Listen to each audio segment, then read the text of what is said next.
Ouviremos agora o programa Hora de Crescer Interiormente com Trigueirinho. E os temas de hoje são: entregar-se é único, reflexões sobre a velhice e o significado dos desafios.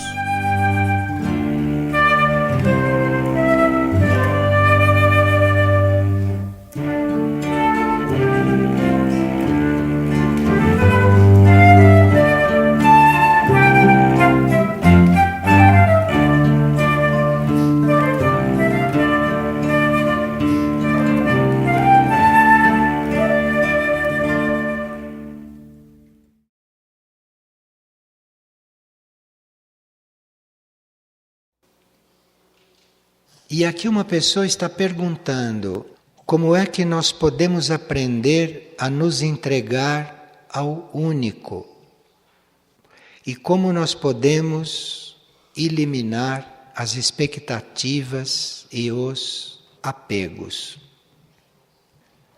A entrega é algo que nós podemos ir fazendo gradualmente. Ninguém fica entregue de repente. Isto é um trabalho gradual de vidas. E acontece que numa determinada vida, isto se torna um trabalho mais consciente.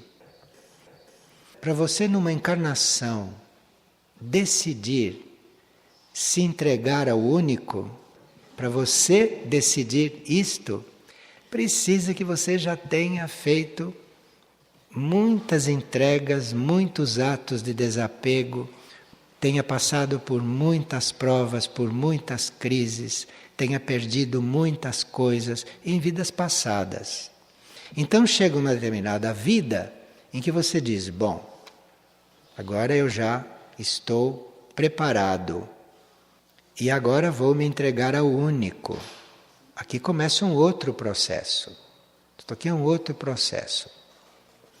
E enquanto esse processo não começa efetivamente, não começa como o trabalho da nossa vida, nós teríamos que ter a intenção de fazer esta entrega.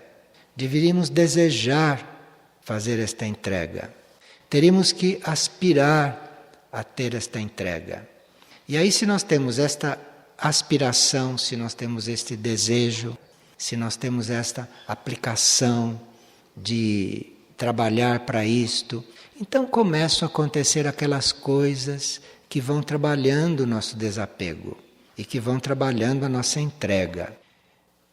Por um lado, nós temos que querer fazer isto, termos esta intenção. E do outro lado, vem o universo ao nosso encontro. Vem a consciência única, vem a hierarquia na nossa ajuda. Então, essa nossa aspiração vai sendo atendida com, eventualmente, provas no campo do desapego. Isto acontece bem naturalmente, mas precisa que a gente queira. Agora, quem quer, quem tem essa aspiração, não precisa ter pressa, não precisa ficar ansioso por logo se sentir entregue. Aliás, eu não sei se uma pessoa que evolui neste trabalho vai se sentindo entregue. Porque quanto mais entregue você está, se você está realmente entregue, você está sempre procurando se entregar mais. Quem está realmente buscando a entrega, nunca se julga entregue. Está sempre achando, sempre vendo, sempre sentindo que precisa aperfeiçoar aquela entrega. E isto é a vida da entrega, este é o caminho do desapego. E aquilo que nos preenche, quando a gente se libera de todos esses apegos, aquilo que nos preenche vem também muito gradualmente. Também não vem de um dia para o outro. E de vez em quando a gente percebe que está preenchido por isto. E aí, quando perceber que naquele momento está preenchido, procure amar aquilo, procure agradecer. Por ali, naquele momento, não está procurando nada. Então agradeça, seja grato, que é isto a vida dos buscadores. Nenhum buscador diz que chegou em algum ponto. A vida é esta. E quanto mais nós vamos ficando tranquilos nesta vida, quanto mais vamos vivendo isto bem, simplesmente, quer dizer que o processo é sadio. Quer dizer que estamos fazendo isto com saúde. Isto é, que estamos fazendo isso de uma maneira adequada. Mas a gente fica simples, sabe? A gente vai ficando simples. E ficando simples nestas coisas, isto que é o sinal que as coisas estão bem. Precisa aspirar a tudo isso. Precisa ter uma aspiração, não uma ambição, mas uma aspiração, uma fé que isto está acontecendo, que isto é o nosso caminho e que isso, num certo nível do nosso ser, até já existe, até já aconteceu. Aqui uma pessoa sonhou com um cálice de cristal muito puro. E de repente o cálice começou a encher de um alimento e começou a transbordar. E nisso, quando o cálice estava bem cheio desse alimento, a base do cálice se deslocou do cálice e quebrou aquele equilíbrio. E este sonho foi muito forte para a pessoa e ela tem muita necessidade de saber o que ele representa. Parece que esta pessoa, um dia, fez uma oferta muito sincera e muito pura para os planos superiores. Se ofertou de forma muito pura. E esta oferta criou este cálice. Esta oferta criou esta imagem dentro dela, a imagem deste cálice, esse símbolo de uma oferta. Mas depois que ela se ofertou e que o cálice foi construído, depois que ela conseguiu fazer esta forma, pensamento de que estava se ofertando, o cálice começou a encher de alimento. Isto é, aquilo que era uma oferta pura começou a ser preenchida com coisas humanas. Então aquela oferta já não foi mais tão pura. Aquela oferta já foi uma oferta misturada com coisas humanas e dessas ofertas que a gente faz porque tem certas necessidades, tem certas intenções ou tem segundas intenções. Então aquele cálice vai ficando cheio de alimento e que o rompe, porque aí a densidade do nosso ato já mudou. Então, isso está indicando que a pessoa tem que rever a sua oferta, tem que rever a sua entrega. E nós fazemos uma entrega não é para resolver coisas na nossa vida, porque senão nós fazemos a entrega e aquele cálice, em vez de ser puro e vazio para receber o que tiver de receber do alto, aquele cálice vai ficar cheio de coisas nossas. E aí, sem poder receber aquilo que é sutil. Então, essa nossa oferta deve ser pura, como um cálice cristalino. Isto é uma oferta. Não é uma oferta para isto, nem uma oferta para aquilo. Não é uma oferta que a gente faz para acontecer certas coisas com a gente. Isto tudo é um cálice cheio de arroz e feijão. A oferta é pura, é em si. Não é uma oferta para nada nem por nada. Você está ofertado. Isto é um cálice puro. Agora, quando começam a entrar aí razões, quando começam a entrar aí necessidades, então esta imagem que você criou, esta forma que você criou, se quebra, porque ela não serve mais. Então, nós teríamos que rever a qualidade desta nossa entrega, rever o teor da nossa entrega. Não deve ser uma entrega interesseira, não deve ser uma entrega para receber coisas, não deve ser uma entrega para acontecer certas coisas conosco. É uma entrega pela entrega, não importa no que vá dar. Isto é um cálice puro. E é isto que está sendo pedido para esta pessoa. Tem pessoas que fazem uma entrega e que ao mesmo tempo pensam na própria vida, pensam nas circunstâncias da própria vida. Então fazem a entrega, mas lá subconscientemente perguntam: eu me entrego, se acontecer uma coisa, como é que eu faço com isto? Compreende? E aí este cálice vai enchendo de coisas. Ou é entrega ou não é. Este que é o ponto. Mesmo que a gente tenha sido levado a fazer uma entrega, porque às vezes a vida nos leva, né? Às vezes chega num ponto que você diz, bom, aqui só me resta me entregar porque não tem outra coisa à vista. Quer dizer, a vida levou para aquilo, né? Então, nesses casos, precisa ter cuidado para não estar fazendo esta entrega porque não tem outra coisa o que fazer. É verdade que a vida nos leva a isto, mas você não vai fazer a entrega por causa disto. Você vai fazer a entrega pela entrega. Senão isto fica meio condicionado. Isto fica mais pesado do que poderia ser. Porque se a vida te leva a fazer uma entrega, quer dizer, você não tem outra saída, então ali só tem que fazer isto. Então, isto é uma coisa e o estado e a situação que vem em seguida é de um determinado nível e qualidade. Agora, se você faz a entrega pela entrega, se você está convencido daquela entrega, se você se tornou aquela entrega, o estado que vai surgir é bem outro. O estado no que você vai ficar é um estado bem mais elevado, bem mais sutil, bem mais condizente com aquilo que você está procurando espiritualmente.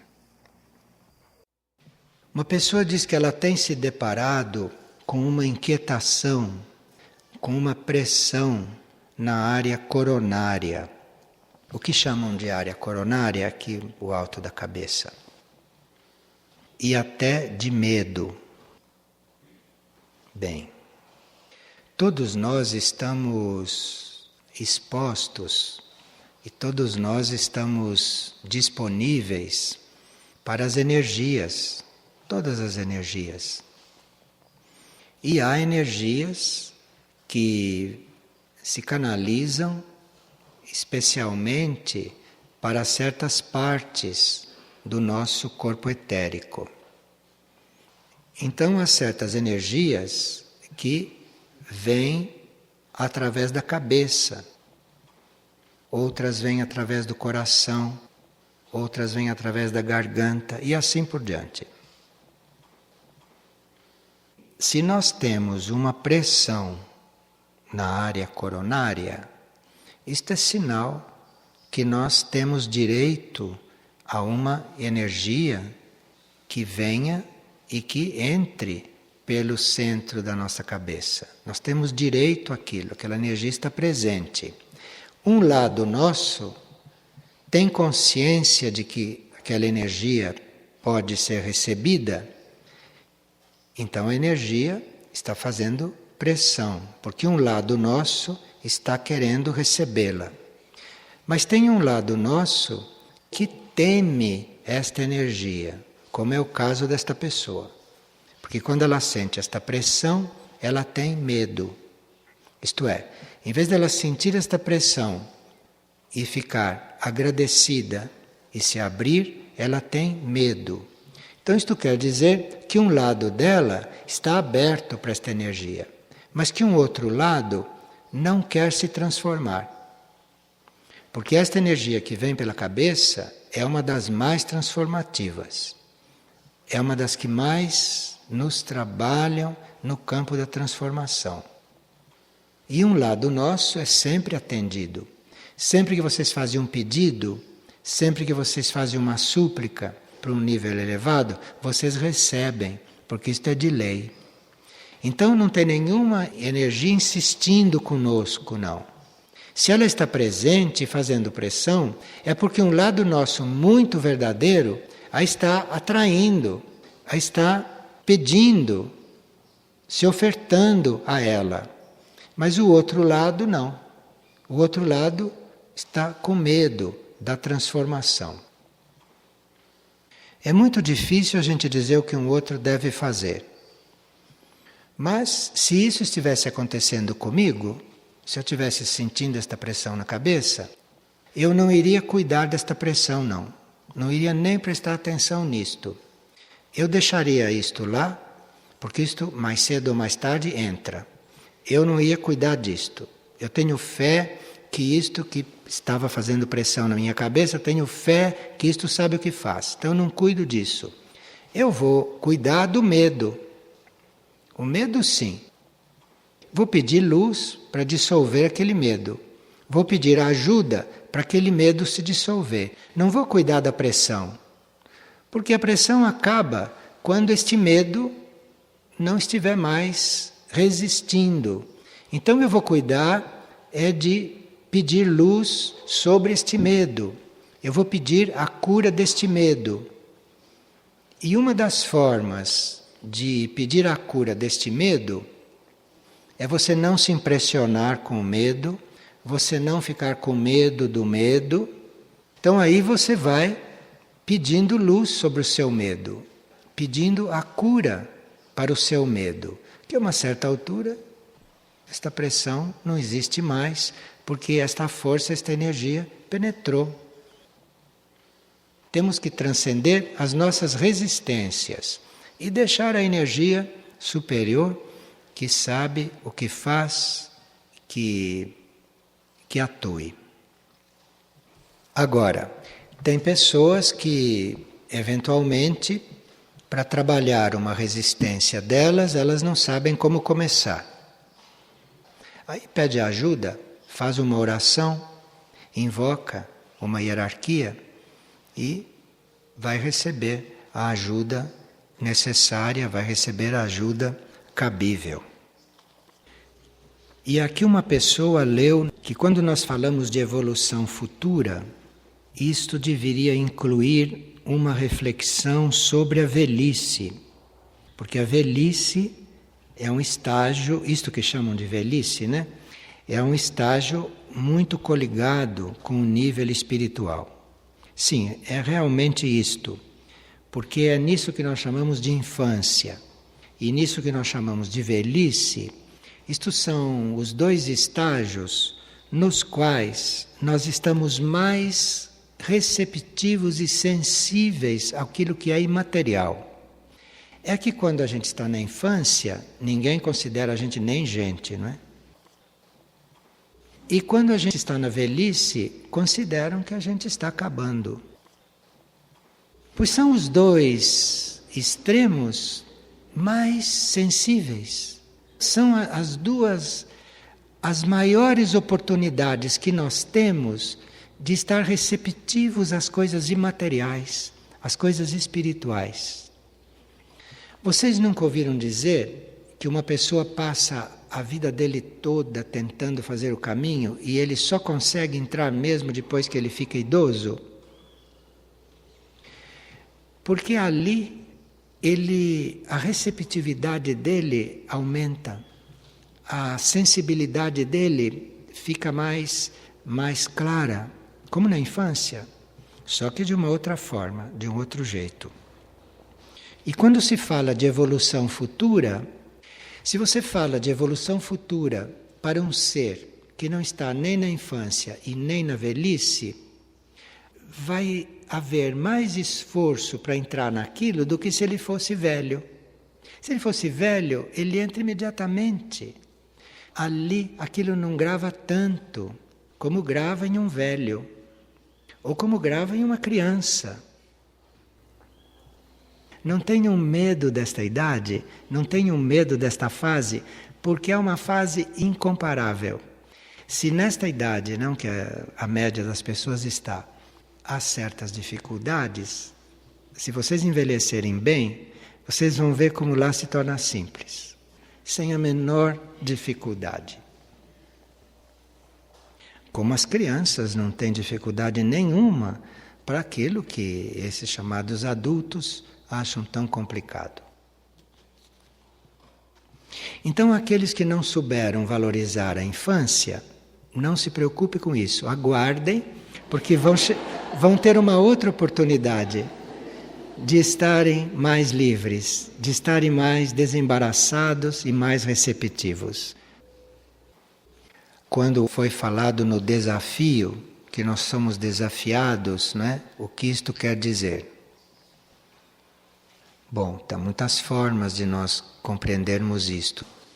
Mas um desafio pode ser uma situação que se apresente, diante da qual você tem que fazer um trabalho sobre si mesma para estar diante daquela situação positivamente.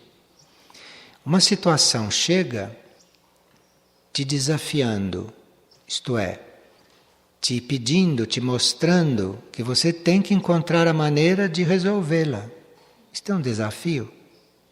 Então chega uma situação, não é o caso de rejeitá-la, nem de desprezá-la, nem de expulsá-la. Tem certas situações que chegam como um desafio, como um estímulo para você encontrar a forma de resolver aquilo, para você transcender aquilo. E aí você é desafiada a transcender aquilo, a transformar aquilo, é desafiada a aceitar aquilo com harmonia. Enfim, você ali, diante da situação, você é desafiada a tomar uma posição, a descobrir uma posição diante daquilo, enfim, a cuidar daquilo, a resolver aquilo. E cada caso é um caso.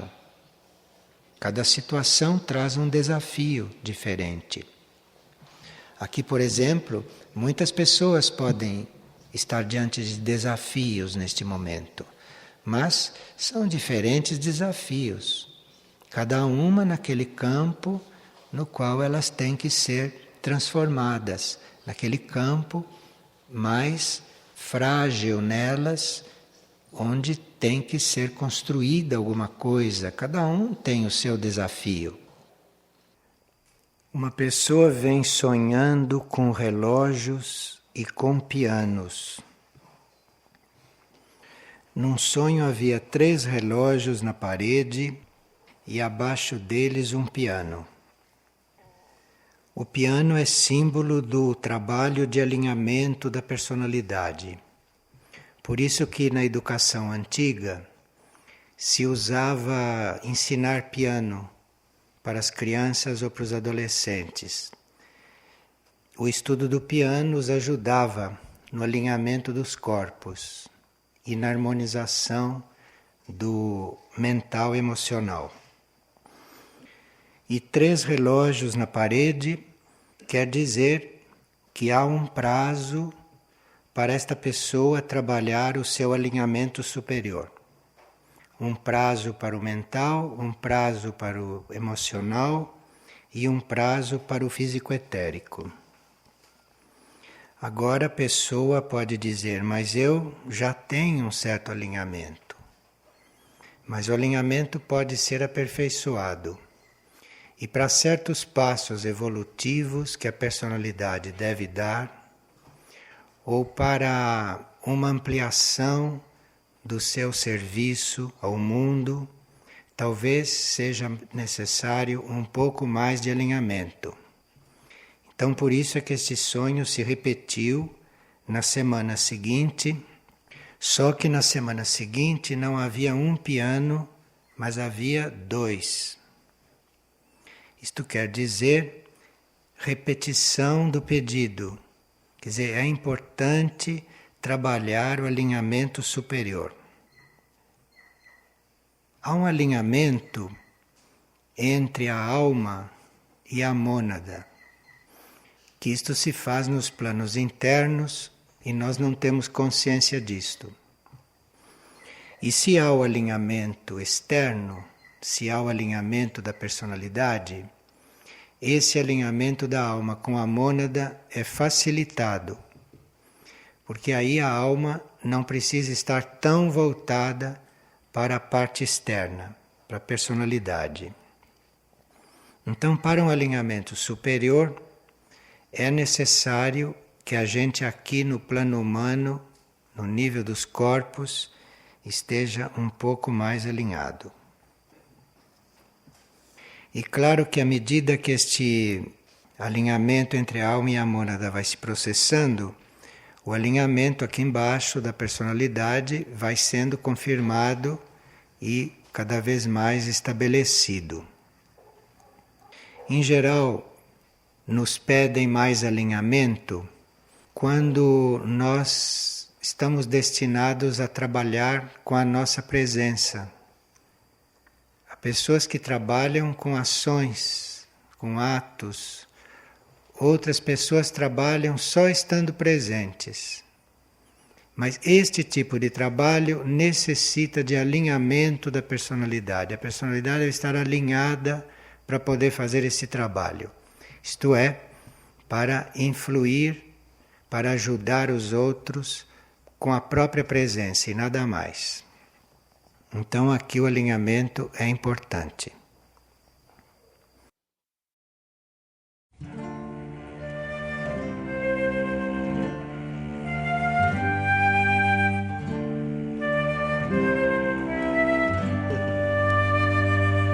O programa Hora de Crescer Interiormente com Trigueirinho é apresentado todas as segundas e sextas, às 17h30.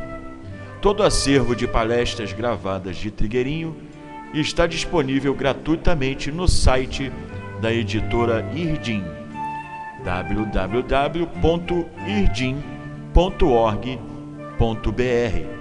E para maiores informações sobre o autor, visite também o site www.trigueirinho.org.br. E em Nova Friburgo, informações no endereço Rua Ernesto Brasílio, 14, Sala 307, Edifício Central, Centro.